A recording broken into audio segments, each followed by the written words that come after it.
복음의 참뜻을 잃어버린 중세 가톨릭에 맞서 목숨을 걸고 종교개혁에 앞장섰던 독일의 마르틴 루터. 개혁은 혁명보다 어렵다는 말을 남겼습니다. 가톨릭 기득권의 거대한 벽에 균열을 내는 것이 얼마나 고통스럽고 힘들고 외로운 길이었으면 그런 고백까지 했을까요? 지난 월요일 작년부터 우리 교회와 협력하는 선교 기관이죠. 극단 광야에서 공연하는 뮤지컬 저항, 찬송이 된 사람들이라는 뮤지컬을 관람했습니다. 이 작품 18세기 프랑스에서 가톨릭 개종을 거부하며 개신교 신앙을 지켰던 이구노 여인들의 눈물겨운 실화가 담고 있습니다. 주인공인 19세 소녀 마리 듀랑, 단지 가톨릭으로 개종하지 않았다는 이유 하나만으로 악명 높은 콩스탕스 탑에 갇히게 됩니다. 그렇게 갇힌 감옥 안에서 그녀를 가장 괴롭힌 것은 추위나 굶주림이 아닌 매일같이 찾아오는 달콤한 유혹이었습니다. 신앙을 버린다고 한마디만 해라. 그러면 당장 이 지옥 같은 문을 나가게 해주마. 그러나 마리디랑은 이 달콤한 유혹에 끝내 굴복하지 않았습니다. 그녀는 빵과 자유 대신 감옥의 차가운 돌바닥에 날카로운 돌을 들어 단어 하나를 꾹꾹 눌러 새깁니다. 레지스터, 저항하라입니다. 그녀는 이 한 단어를 붙들고 무려 38년의 감옥 생활을 견뎌냈고 58세가 되어 마침내 풀려납니다. 마리 듀랑, 그녀가 지킨 것은 단순한 신념이 아닌 하나님을 향해 꺾이지 않는 믿음의 확신이었습니다. 끝까지 타협하지 않는 그 마리 듀랑의 숭고한 모습은 보는 내내 관객들의 마음을 뜨겁게 울렸습니다. 올해 10월 31일까지 계속되는 저항, 찬송이 된 사람들이라는 뮤지컬, 여러분들 시간을 내어 꼭 관람하셨으면 합니다. 종교개혁의 불길이 타오른 지 200여 년이 지난 18세기에도 이런 박해가 있었다면 루터가 처음 깃발을 들었을 때는 어떠했겠습니까? 절대의 권력인 교황청에 맞선 루터의 싸움은 사실 계란으로 바위를 치는 것과도 같은 무모함 그 자체였습니다. 그럼에도 루터가 그 엄청난 과업을 완수할 수 있었던 것은 하나님의 은혜였지만 또 한 가지 결정적인 이유가 있었습니다. 바로 상사를 함께한 동역자 멜라니톤이 있었기 때문입니다. 이 사진, 루터와 멜라니톤이 함께 있는 이 초상화, 작년 안식월 기간 중에 이탈리아 피렌체 우피치 박물관에서 찍은 사진입니다. 여러분이 보실 때 얼굴이 통통한 왼쪽 사람이 바로 루터고 얼굴이 마른 오른쪽 사람이 멜라니톤입니다. 멜라니톤은 루터보다 나이는 어렸지만 평생을 가장 가까운 친구요 동역자로 함께했습니다. 얼마나 각별했는지 멜라니톤은 죽기 전에 나를 루터의 곁에 합장해달라는 유언을 남길 정도였습니다. 불같은 열정의 행동가였던 루터가 흔들리고 낙심될 때마다 신중하고 치밀한 신학자였던 멜라니톤은 늘 곁에서 이렇게 격려했습니다. 당신의 뜻이 하나님의 뜻과 합한다면, 당신이 주장하는 것이 진리라면 왜 두려워합니까? 반드시 승리할 것입니다. 당시 두 사람은 편지를 통해 끊임없이 말씀을 나누며 서로의 신앙을 북돋았습니다. 그때 그들의 편지 속에 가장 자주 등장하며 힘이 되어준 말씀이 있습니다. 하나는 지난주 우리가 나누었던 로마서 8장 28절 말씀, 우리가 알거니와 하나님을 사랑하는 자 곧 그의 뜻대로 부르심을 입은 자들에게는 모든 것이 합력하여 선을 이룬다는 말씀과 또 하나가 있는데 그것이 바로 오늘 본문의 말씀입니다. 그러므로 이제 그리스도 예수 안에 있는 자에게는 결코 정죄함이 없나니, 감격스러운 영적 해방의 선언으로 시작되는 로마서 8장, 우리가 종의 영이 아니라 양자의 영을 받아 하나님을 아빠 아버지라 부르는 특권과 함께 그리스도와 함께한 상속자로서 고난도 함께 받아야 될 것을 상기시킵니다. 이어 현재의 고난과 비교할 수 없는 장차 나타날 영광을 근거로 그의 뜻대로 부르심을 받은 사람들에게 모든 것이 합력하여 선을 이루는 하나님에게서 찾습니다. 하나님이 그리시는 큰 그림이 있습니다. 그것은 미리 아시고 정하신 자들을 부르시고 부르신 자들을 의롭다 하시고 의롭다 하신 자들을 마침내 영화롭게 하시는 하나님의 큰 그림입니다.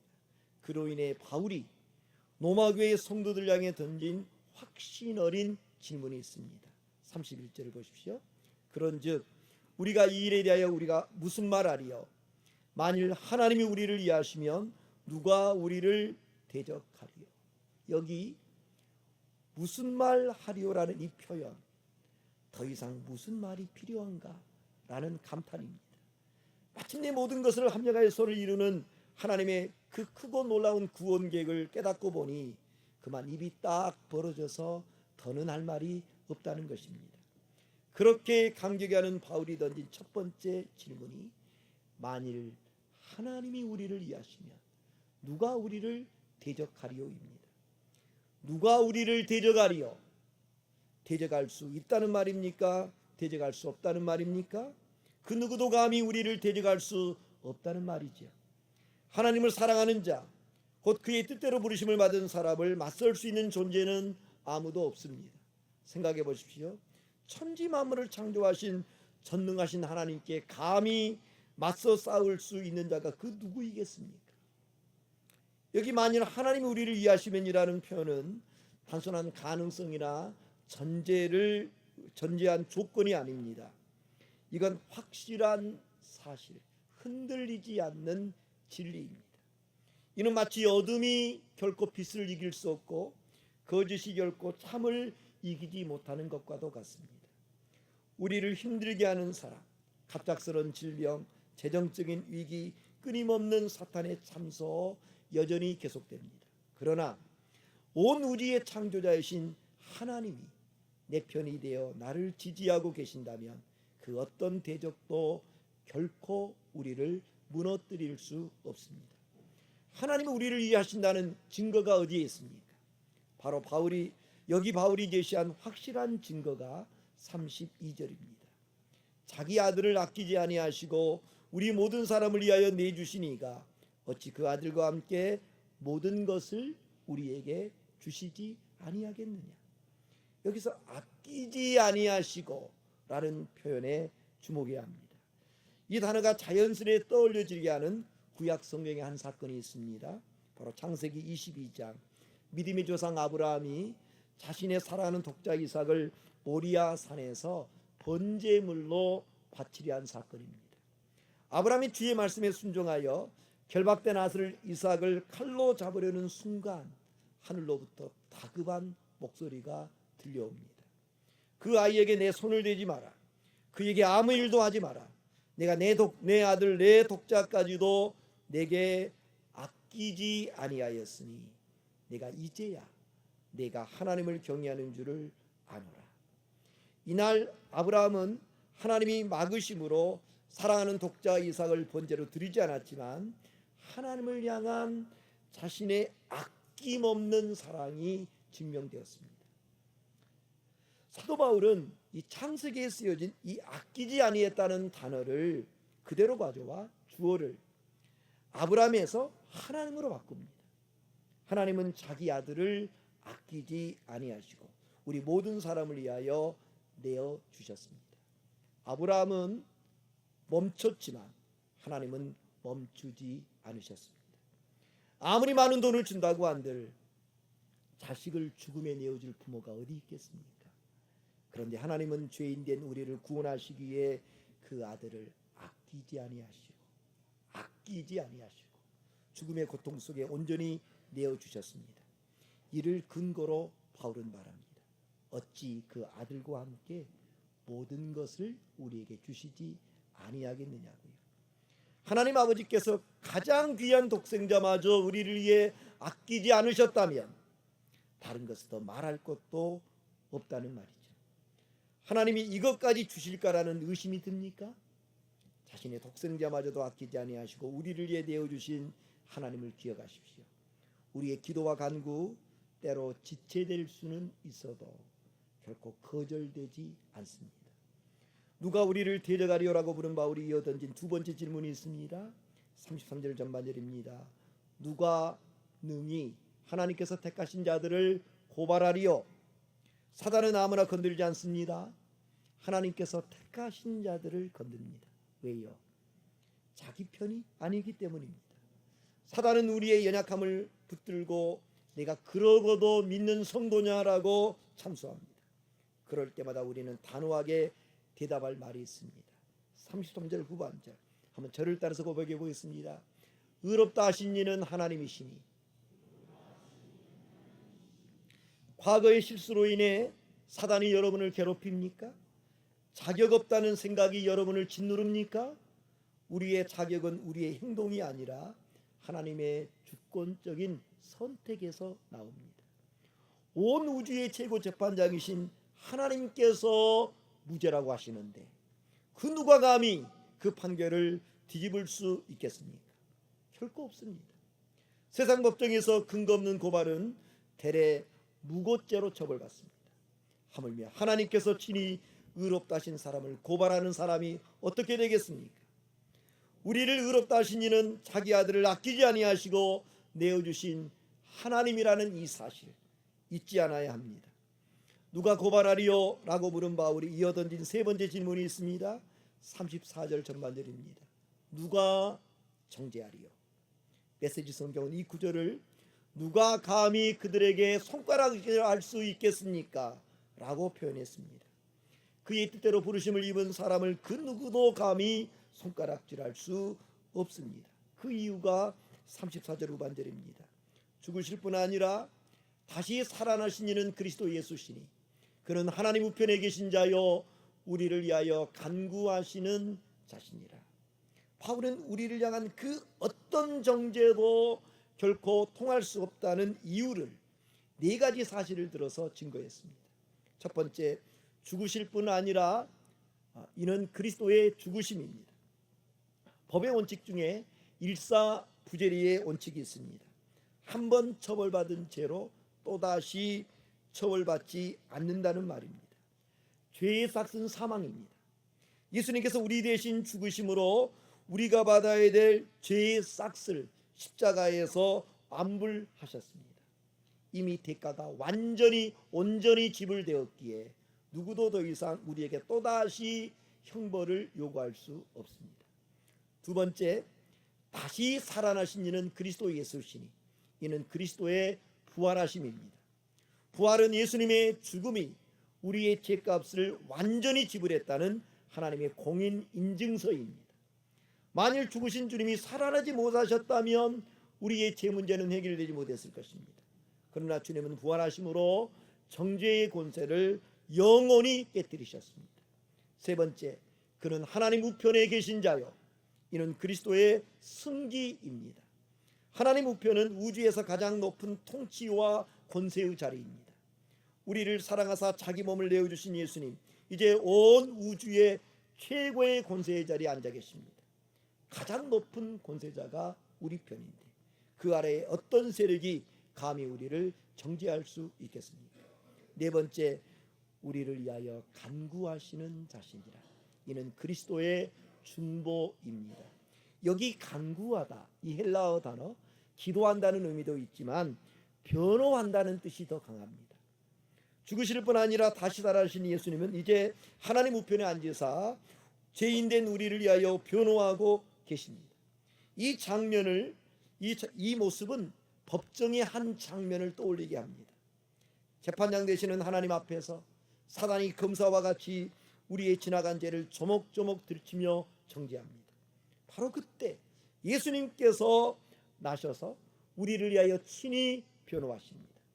세상의 법정에선 변호인의 논리가 힘을 잃을 수도 있지만 하늘의 법정에서는 결코 그런 일이 일어나지 않습니다. 왜냐고요? 우리의 변호인 되시는 예수 그리스도는 단지 말로만 변호하는 분이 아니라 자신이 십자가에서 뿌리신 피를 들어 변호하시기 때문입니다. 반복되는 죄의 유혹에 넘어져 실수하고 낙심해 계십니까?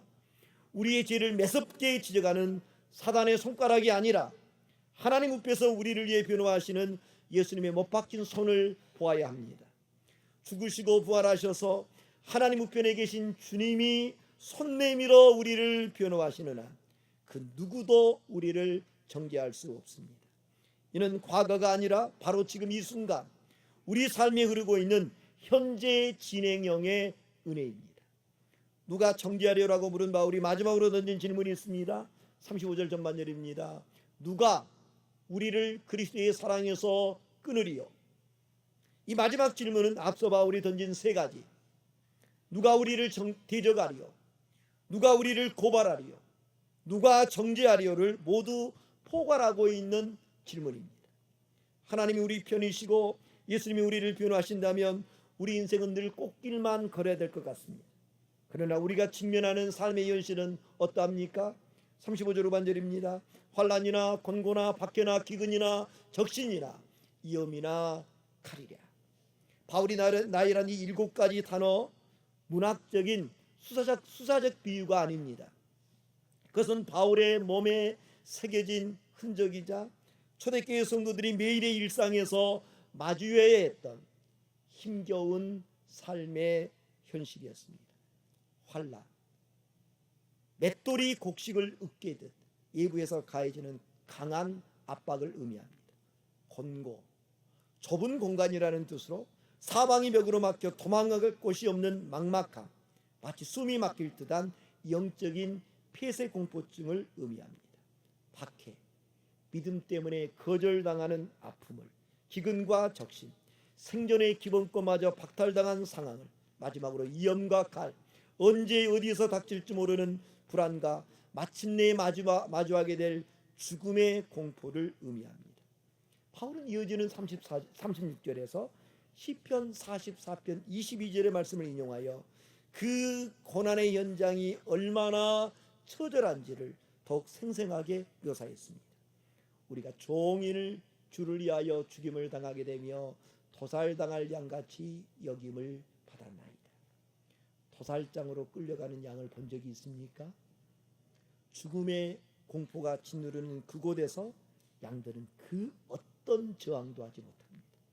도망칠 힘조차 잃은 채 그저 사시나무 떨듯 서 있을 뿐입니다. 차례가 오면 무력하게 먹을 내줘야 되는 그 절망감, 그것이 바로 당시 초대교회 성도들이 매일 감당해야 됐던 삶의 무게였습니다. 비명조차 나오지 않는 그 깊은 고통의 심연. 그런데 여기에 바울이 선포한 놀라운 반전이 있습니다. 37절 말씀 함께 한번 읽어볼까요? 그러나 이 모든 일에 우리를 사랑하시는 이로 말미암아 우리가 넉넉히 이기느니라. 새한글 성경으로 다시 한번 읽어드립니다. 그러나 이 모든 상황 가운데서도 우리는 우리를 사랑하시는 분을 힘입어서 거뜬히 이겨냅니다. 이 구절에서 눈여겨볼 부분은요, 이 모든 일에, 영어 성경으로는요 in all these thing이라고 되어 있는데요, 하나님은 우리를 고난 밖으로 꺼낸 뒤에 승리하게 하시는 것이 아닙니다. 여전히 환난과 공고가 있고, 여전히 박해와 기근과 적신이 있고, 여전히 위험과 칼의 위협이 있는 그 고난의 한복판 안에서 우리를 승리케 하십니다. 바울은 이 모든 것을 단순히 이긴다라고 말하지 않았습니다. 뭐라고 했습니까? 넉넉히 이긴다고 했습니다. 우리는 턱걸이 하듯 가까스로 이기지 않습니다. 넉넉히 이깁니다. 넘치게 이깁니다. 압도적으로 이깁니다. 아멘입니까? 우리가 어떻게 세상 속에서 압도적인 승리를 거둘 수 있습니까? 우리에게 그런 능력이 있어서가 아닙니다. 그 근거는 오직 하나, 우리를 사랑하시는 이 때문입니다. 자기 아들을 아끼지 않고 내어주신 그 사랑, 지금도 하나님 보좌 우편에서 우리를 위해 변호하시는 그 사랑이 우리를 붙들고 계시기 때문입니다. 우리는 내 힘으로 버티는 자들이 아닙니다. 하나님의 사랑에 업혀서 가는 사람들입니다. 승리의 비결은 나의 강함이 아니라 그래서 하나님의 신실하심과 사랑하심에 있습니다. 이 모든 일에 우리를 사랑하신 이로 말미암아 우리가 넉넉히 이기느니라. 이 놀라운 반전으로 인해 바울이 들려준 참으로 뜨거운 확신이 있습니다. 38, 39절 말씀입니다. 내가 확신하노니 사망이나 생명이나 천사들이나 권세자들이나 현재일이나 장래일이나 능력이나 목품이나 기쁨이나 다른 어떤 피조물이라도 우리를 우리 주 그리스도 예수 안에 있는 하나님의 사랑에서 끊을 수 없으리라. 여기 바울이 제시한 9가지 목록을 하나씩 하나씩 들여다보십시오. 이는 하나같이 우리를 잠 못 이루게 괴롭히는 문제들입니다. 사망이나 생명이나 죽음의 공포는 말할 것도 없거니와 때로는 죽기보다 더 힘겨운 삶의 무게들입니다. 천사들이나 권세자들이나 우리를 좌지우지하려는 세상의 권력, 직장의 상사, 혹은 우리 힘으로 어찌할 수 없는 거대한 시대적 흐름과 영적인 압박들입니다. 현재일이나 장래일이나 오늘 현재 우리의 삶을 괴롭히는 당면한 문제들, 아직 오지 않는 미래에 대한 막연한 불안, 노후 걱정, 자녀의 앞날에 대한 불확실함입니다. 능력이나 높음이나 기쁨이나 세상이 말하는 성공의 정점에 있을 때나 인생의 바닥을 치는 깊은 구덩이에 처해 있을 때입니다.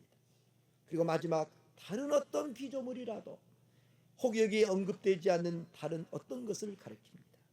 세상은 이 9가지 목록을 들이미며 끊임없이 우리를 이어가고 도전하며 낙심시킵니다. 그러나 기억하십시오. 우리가 겪는 그 어떤 삶의 무게도, 내일의 불안도, 인생의 깊은 구덩이조차도 그리스도 예수 안에 있는 하나님의 사랑에서 결코 우리를 끊을 수 없다는 것을. 앞서 바울은 줄곧 우리라는 복수형을 사용했습니다. 그런데 마지막 부분인 38, 39절에 와서는 내가 확신하노니 단수형으로 바꿉니다.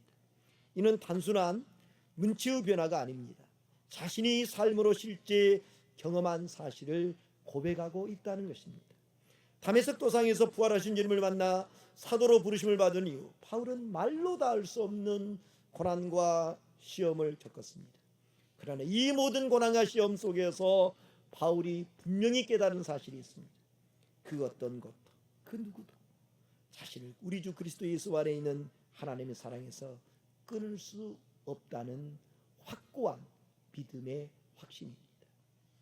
1986년도에 노벨 평화상을 받은 유대인 작가 엘리 이젤의 저서 나이트, 우리나라 책에서는 흑야라고도 번역이 되기도 했습니다만은 밤이라는 뜻이죠. 나이트.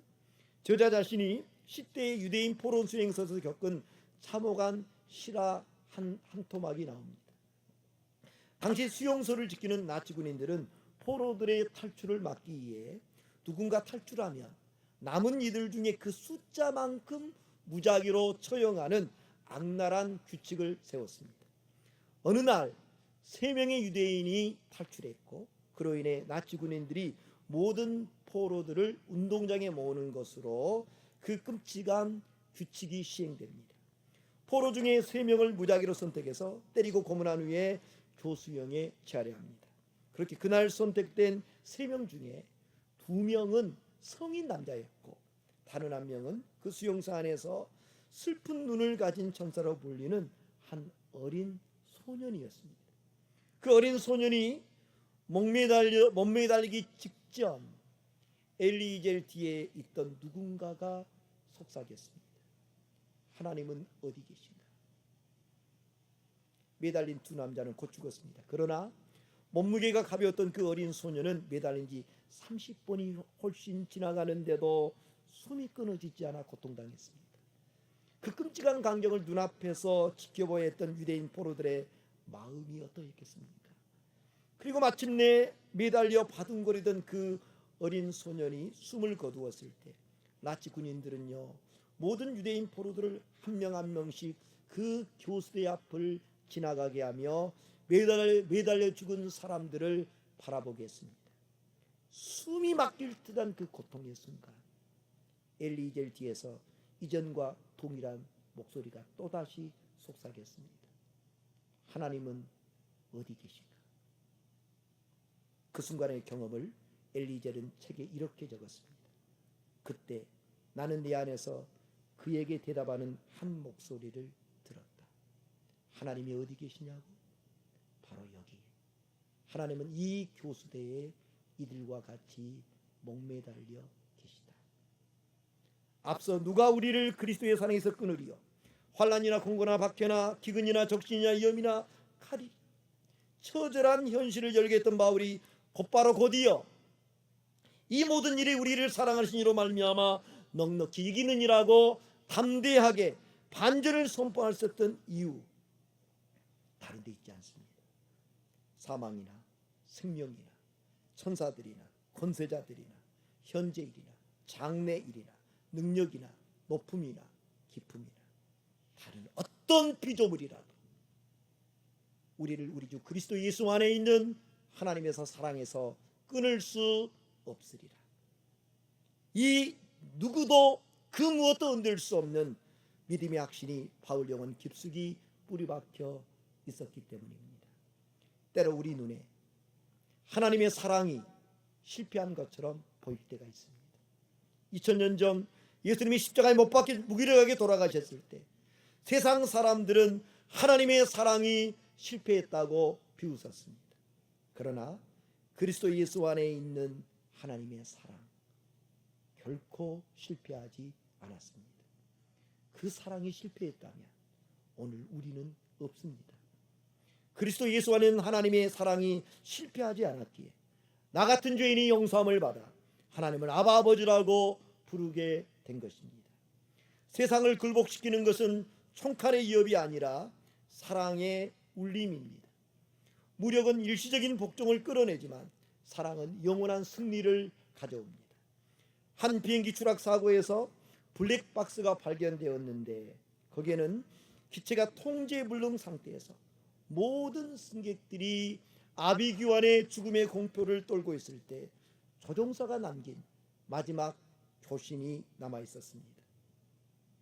끝까지 함께 간다. 오늘 우리에게 주어진 로마서 본문은 하나님이 우리 인생이라는 비행기에 남겨주신 영적 블랙박스와도 같습니다. 내 삶이 바닥을 향해 곤두박질 치는 것 같고 사망의 골짜기를 지나갈 때조차 주님은 절대 우리를 혼자 두지 않으십니다. 끝까지 우리와 함께 가십니다. 마지막으로 오늘 본문 말씀을 37절 39절 말씀을 메시지 성경으로 다시 한번 읽어드립니다. 그 무엇도 우리를 동요시키지 못합니다. 예수께서 우리를 사랑하시기 때문입니다. 나는 절대적으로 확신합니다. 그 무엇도 산 것이든 죽은 것이든 천사적인 것이든 악마적인 것이든 현재 것이든 장래 것이든 높은 것이든 낮은 것이든 생각할 수 있는 것이든 생각할 수 없는 것이든 절대적으로 그 무엇도 우리를 하나님의 사랑에서 떼어놓을 수 없습니다. 우리 주 예수께서 우리를 꼭 품어 안고 계시기 때문입니다. 여러분, 하나님의 사랑은 실패하지 않습니다. 그리스도 예수 안에 있는 하나님의 사랑 그 누구도 그 무엇도 끊을 수 없기 때문입니다. 바울이 들려준 이 놀라운 복음이 오늘 이 땅을 살아가는 흔들 수 없는 나의 믿음의 확신이 될 수 있기를 바랍니다. 기도하겠습니다.